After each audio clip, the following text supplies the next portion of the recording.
रख हौसला वो मंजर भी आएगा, प्यासे के पास चल के समंदर भी आएगा।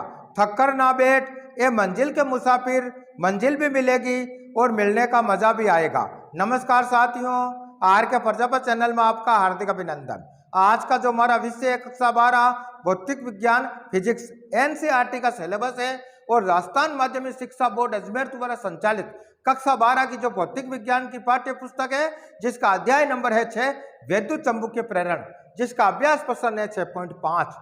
1.0 मीटर लंबी धातु की छड़ उसके एक सिरे से जाने वाले अभिलंबित अक्ष के परित 400 रेडियन सेकंड इनवर्स की कोणीय आवर्ती से घूर्णन कर रही है। छड़ का दूसरा सिरा एक धात्विक वलय से संपर्कित है। अक्ष के अनुदिश सभी जगह 0.5 टेस्ला का एक समान चुंबकीय क्षेत्र उपस्थित है। वलय तथा अक्ष के बीच स्थापित विद्युत वाहक बल की गणना कीजिए।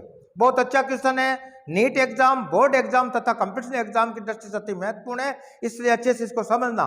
प्रश्नानुसार क्या बात हो रही है भाई कि 1.0 मीटर लंबी धातु की छड़, यानी धातु की छड़ की लंबाई एल बराबर हमें दे रखा है 1.0 मीटर, एक सिरे से जाने वाले अभिलंबित अक्ष के परित 400 रेडियन सेकंड इनवर्स की कोणीय आवर्ती से घूर्णन कर रही है। कोणीय आवर्ती यानी ओमेगा का मान हमें दे रखा है 400 रेडियन प्रति सेकंड हमें दे रखा है। छड़ का दूसरा सिरा एक धात्विक वलय से संपर्कित है।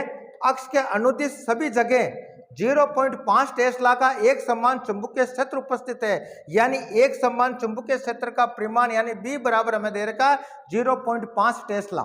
वलय तथा अक्ष के बीच स्थापित विद्युत वाहक बल की हमें गणना करनी है। आगे समझ में, तो सबसे पहले हम लिखेंगे हल, और हल में लिखेंगे प्रश्नानुसार। हल में लिखेंगे भाई प्रश्नानुसार एक लंबी धातु की छड़ की लंबाई, धातु की छड़ की लंबाई वो हमें प्रश्नानुसार कितनी दे रखी है भाई कि एल बराबर हमें दे रखा है 1.0 मीटर हमें दे रखा है। आगे समझे, आगे क्या कह रहा है, एक सिरे से जाने वाले अभिलंबित अक्ष के परित 400 रेडियन प्रति सेकंड की कोणीय आवर्ती हमें दे रखी है। तो हम लिखेंगे कोणीय आवर्ती, जिस आवर्ती से वह घूर्णन कर रही है उसकी हमें मान दे रखा है कोणीय आवर्ती ओमेगा बराबर हमें दे रखा है भाई कि 400 रेडियन प्रति सेकंड हमें दे रखा है। आगे समझे, छड़ का दूसरा सिरा एक धात्विक वलय से संपर्कित है। अक्ष के अनुदिश सभी जगह एक समान चुंबकीय क्षेत्र का परिमाण हमें दे रखा है, तथा हम लिखेंगे तथा एक समान चुंबकीय क्षेत्र का परिमाण,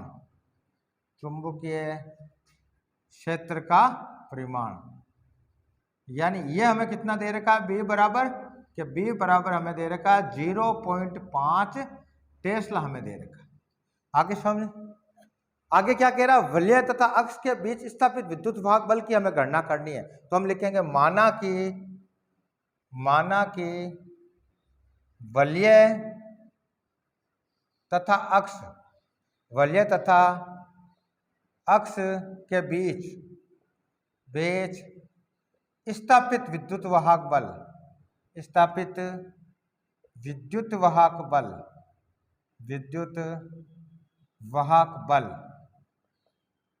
की हमें गणना करनी है। आगे समझे, तो इसका सूत्र निकालने का सूत्र क्या होता है, हमने पढ़ा भाई, जो उत्पन्न विद्युत वाहक बल होगा, किसी छड़ के घूर्णन से उत्पन्न विद्युत वाहक बल होता है, उसका सूत्र कैसे निकालेंगे, तो हम लिखेंगे कि विद्युत वाहक बल होगा वो हम लिखेंगे 1/2 BL² ओमेगा होता है।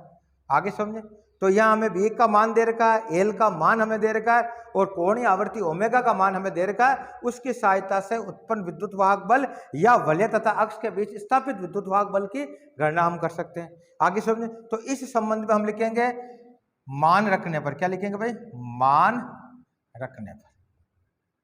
मान रखो। तो प्रश्नानुसार क्या हो जाएगा भाई, जो हमें दे रखा है उसका मान रख देते हैं। तो उत्पन्न विद्युत वाहक बल या दोनों के बीच स्थापित विद्युत वाहक बल E बराबर हम लिखेंगे 1/2 इंटू बी का मान कितना दे रखा प्रश्नानुसार कि 0.5 टेस्ला में दे रखा, इंटू एल का मान कितना दे रखा है, एल का मान 1 मीटर दे रखा है, तो हम लिखेंगे 1 का होल स्क्वायर कर देंगे, इंटू कोणीय आवर्ती हमें कितनी दे रखी है कि वो 400 रेडियन प्रति सेकंड हमें दे रखी है, तो ये 400 हो गया। आगे समझे, यहाँ तक क्लियर हो गया।